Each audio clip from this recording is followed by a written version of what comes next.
बेंगलुरु के डीजे हल्ली तशद्दुद के मामले में 400 से ज़ायद अफराद को हिरासत में लिया गया था और अब तकरीबन 6 महीने गुजरने को हैं। कोशिशें चली हैं, इनमें बेशतर जो अफराद हैं जो मुक़य्यद हैं उनकी रिहाई की कोशिशें चली हुई हैं। इस ताल्लुक़ से बात करने के लिए हमारे साथ हैं criminal lawyer advocate Anis Ali Khan. बताइए ख़ान साहब, ये कितने FIRs हुए हैं, कितने केसेस हैं और अब तक कितने बेल्स हुए हैं और कितने लोग रिहा हुए हैं? टोटली 76 FIRs हुए हैं डीजे हल्ली और केजी हल्ली में। 450 से ज़्यादा जेल में हैं और हर अफराद के ऊपर, किसी के ऊपर 1 तो किसी के ऊपर 2, किसी के ऊपर 3, मैक्सिमम 25 तक गए हुए हैं। एक अफराद के ऊपर 25 केस भी है। तो अब जहाँ तक रिहाई की बात है, 25 अफराद हमारे ऑफिस से हुए हैं, जिनकी पूरी जिम्मेदारी हमारी ऑफिस से हुई है। श्योरिटी तो जो भी है उस सब सिलसिले से करके हम लोग रिलीज़ किए हैं और 200 से ज़्यादा अफराद की बेल हो चुकी है और श्योरिटीज़ के लिए और कोशिश जारी है। इस सिलसिले में क्या आपको किसी सियासी पार्टी या सियासतदानों का कोई ताउन हासिल है? नहीं, मैं पहले एक बात क्लियर कर देता हूँ कि पॉलिटिकल काम नहीं है ये। और रहा सवाल सियासी सपोर्ट का, किसी का सपोर्ट नहीं है।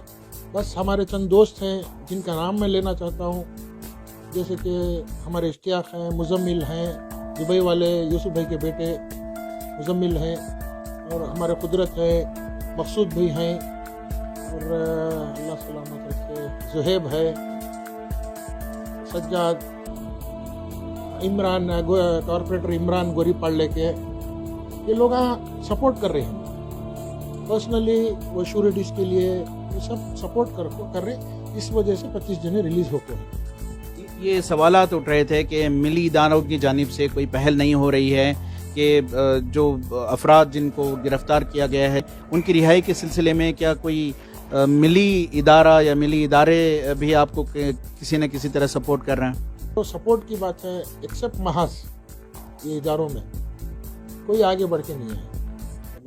महाज वाले, मुत्तहदा महाज वाले सपोर्ट कर रहे हैं, दूसरे इदारों से क्या भी सपोर्ट नहीं है। अब ये जो है ये तो उन केसेस की बात हुई जिनमें IPC सेक्शंस पर जो है केसेस दर्ज हुए और जिनकी बेल्स हुई हैं। अब ये नेशनल इन्वेस्टिगेशन एजेंसी ने अपनी चार्जशीट फाइल कर दी है, इसके ताल्लुक से क्या अपडेट है? चार्जशीट फाइल हो चुकी है कोर्ट में, मगर हमारे एडवोकेट्स के पास कॉपीज नहीं है। चार्जशीट हमारे हाथ में रहेगी, जवाब देंगे। सो उसे वो बिना कॉपी देखे कुछ भी कमेंट करना बराबर नहीं है। तो अभी जो है आपकी जो कोशिशें चली हैं, ये कानूनी कार्रवाई चली है कि इन अफराद की बेल्स की जाएं या फिर रिहाई मुमकिन है, और कितने केसेस ऐसे हैं जो पेंडिंग हैं जिनकी बेल होना बाकी है? अप्रॉक्सीमेटली 50 से ऊपर केसेस की बेल होना है। तो इंशाल्लाह हमें कर डालते इंशाल्लाह, that should not be a problem. मगर एक बात मैं क्लियर करना चाहता हूँ चैनल के थ्रू से कि भाई किसी के पास से रुपए हमें लिए नहीं, और अगर ये बात मीडिया में है कि अनीस पैसे ले रहे हैं, ये ले रहे हैं, ये सरासर गलत है। सामने आके पूछो, अगर कोई दिए हैं सामने आके पूछो कि दिए बोल को। और एक बात क्लियर करता हूँ कि किसी भी पॉलिटिकल पार्टी से या मैं एसोसिएटेड नहीं हूँ।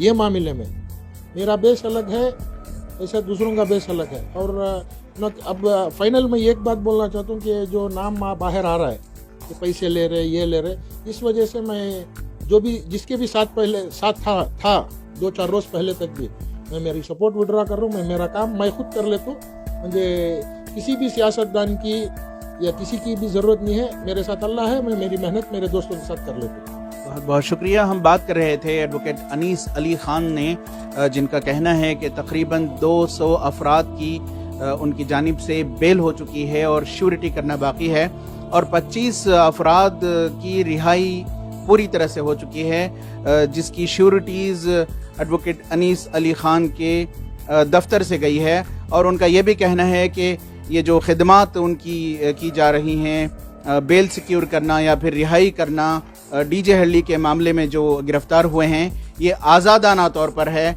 और किसी का ताउन इन्हें हासिल नहीं है। रफीक जब्बार, ETV भारत, बेंगलुरु।